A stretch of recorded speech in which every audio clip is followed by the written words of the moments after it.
Como todos los miércoles, la mesa de análisis de Tele 13 Noche se la toman las mujeres. Saludamos a Pierina Ferretti de Nodo 21. ¿Cómo estás, Pierina? Bienvenida. Muy buenas noches, Álvaro. Buenas noches. Y saludamos y le damos la bienvenida a Emilia García de Idea País. ¿Cómo estás, Emilia? Bienvenida. Buenas noches, Álvaro. Gracias. Muchas gracias por estar con nosotros este miércoles para hablar de la constitución del Consejo, ya de los consejeros electos, ¿no? Que ya comienzan una nueva etapa en este proceso constituyente. Muchos calificativos, muchas comparaciones en la ceremonia. ¿Cómo lo viste tú, Pierina, en términos de lo diferente que fue de la convención? Me parece que se ha reparado mucho en las diferencias, ¿cierto?, de la convención pasada con esto, dando por hecho de que, el mero hecho de que sean dos puestas en escena diferentes, eso ya es algo en sí mismo positivo y que aseguraría cierto éxito de este nuevo órgano. Me parece que efectivamente el proceso que se abre ahora con la instalación del Consejo Constitucional se comienza en un contexto de bastante desafección de la ciudadanía respecto a lo que está ocurriendo. Me parece que esa es la diferencia principal, más allá de las performances, que es donde más se ha puesto la atención en este primer día. A mí me parece que una de las diferencias más sustantivas de esto es que estamos en este momento con una ciudadanía bastante desafectada de lo que aquí está ocurriendo, y eso es, digamos, un punto de partida complejo para un proceso tan relevante para el futuro del país como el proceso. Emilia, ¿cómo lo viste tú? Yo tiendo a estar en desacuerdo con lo que dice Pierina. Yo, por un lado, creo que sí es algo positivo per se este contraste que hay entre hoy día y el 4 de julio del 2021, y creo que mientras más contrastes hayan durante esta nueva etapa del proceso, es mejor, es más positivo. Y por otro lado, creo que esta desafección de la que habla Pierina, por un lado se plantea como un desafío para el Consejo, pero también creo que hay que ser honesto al decir que por el sobreinvolucramiento o la presión que hizo la opinión pública el 2021 y 2022 en la fallada convención, creo que fue una de las grandes causas por la que fracasó el 4 de septiembre del año pasado. Por lo tanto, yo no creo que esa desafección sea de por sí mala. Creo que ahora se plantea como un desafío para el Consejo de cómo volver a encantar a la ciudadanía con respecto a este proceso que para mí, a todas luces, ha sido un éxito. Ahora, parte abajo de las encuestas, hay que decirlo, con un porcentaje importante de rechazo, esto está recién comenzando, pero de alguna manera con ciertos apoyos transversales. Escuchábamos al presidente este fin de semana decir que le gustaba el anteproyecto, que lo aprobaría tal como está, y es un poco la tónica de lo que uno escucha de presidentes de los partidos de derecha, partidos de izquierda. ¿Cómo es eso, Pierina, en términos también de opinión pública, que todavía hay, insisto, parte con un rechazo más o menos alto? Parte con un rechazo alto. Me parece lo que mencionaba Emilia. Yo la verdad lo veo como preocupante la desafección. No creo que haya sido un problema la atención que tenía la opinión pública sobre el proceso pasado. Me parece que una ciudadanía activa, interesada, que quiere intervenir en algo tan relevante como la Constitución es siempre una buena noticia.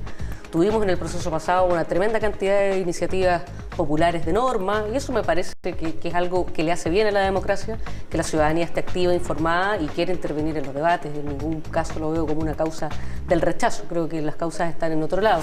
Y respecto a la valoración del texto del anteproyecto, yo creo que es una hipótesis que todavía no podemos sostener con mucha certeza, que ese anteproyecto vaya a ser, que el borrador que vayamos a votar en diciembre sea similar al anteproyecto. Esto va a depender mucho de lo que haga la derecha, particularmente lo que haga Republicanos, cuánta mano le quieran meter a eso, cuánto quieran, digamos, hacer una constitución que se parezca lo más posible a la actual, que mantenga el corazón de la constitución actual. Hay que pensar que el proceso está en manos de un grupo que no quería una nueva constitución y que han sido históricamente defensores de las bases constitucionales que nos rigen hoy en día, y por eso yo creo que está bastante en duda que este anteproyecto vaya a llegar más o menos similar a diciembre. Yo creo que eso es algo que está todavía muy abierto y dependemos mucho, ¿cierto?, de quienes tienen en sus manos el protagonismo de este proceso, que es republicano. Claro, en la elección de la mesa ya se vieron algunas articulaciones. Por ejemplo, Chile Vamos apoyó de manera bien contundente a Beatriz Sevilla para que llegara a la presidencia. ¿Esta podría ser la tónica? ¿Chile Vamos con republicanos?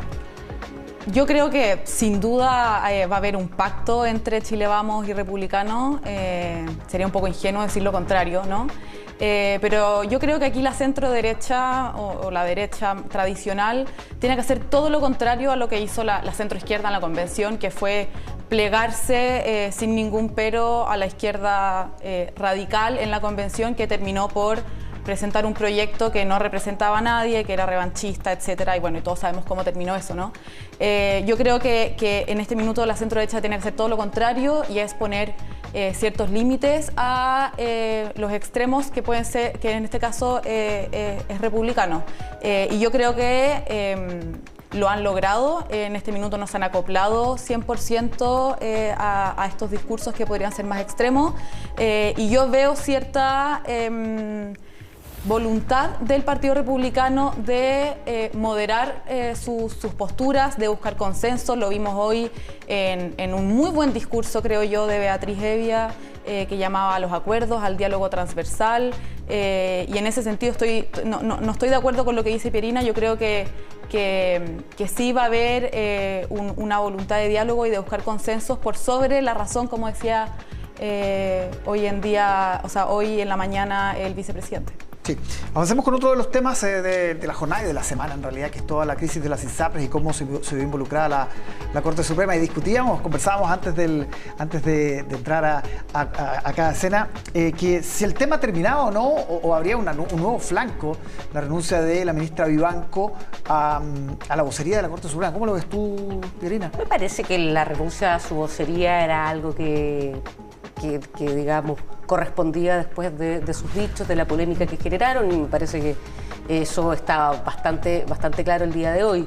Yo creo que lo que va a ser relevante acá es, bueno, cómo responda la sala, ¿cierto?, la tercera sala, al recurso de aclaración que ha presentado el gobierno y otros recursos que se presentan de aclaración, por cierto, por parte de las ISAPRES.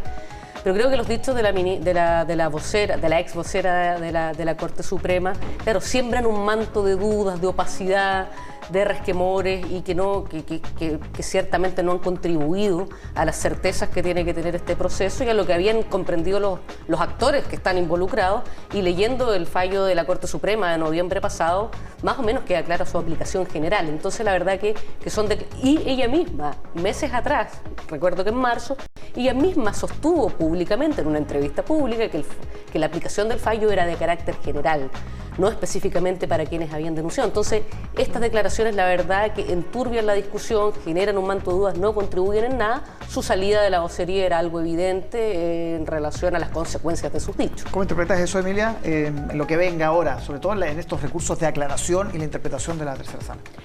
O sea, estoy completamente de acuerdo con lo que dice Pierina. Creo que la salida de la ministra era evidente como vocera. Creo que ahora la pregunta está si es que va a tener que salir también de la discusión en la tercera sala sobre este recurso, sobre los varios recursos de aclaración, que se inhabilite. Claro. A mi parecer debiese hacerlo. Y ahí tenemos que, la siguiente pregunta es: ¿qué va a hacer ella o qué va a hacer el Pleno para responder a este recurso? Y con respecto a las declaraciones mismas de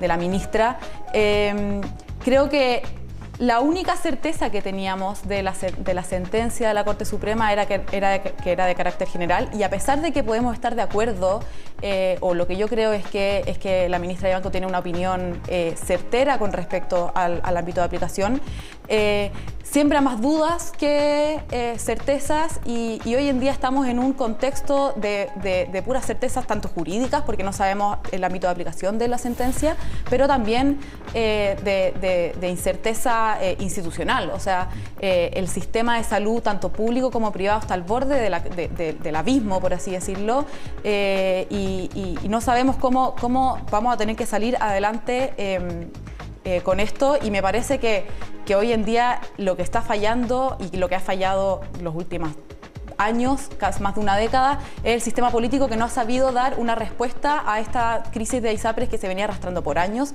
Por años supimos, éramos conscientes de los abusos de las ISAPRES, y aún así no se llegó a nada, y hoy en día estamos todo el día y noche discutiendo sobre el fallo de la Corte Suprema, dejando al lado temas tan importantes como, por ejemplo, que una guagua murió ayer porque no tuvo asistencia médica, cosa que no había pasado en la pandemia, pero seguimos discutiendo cuál es la interpretación del fallo.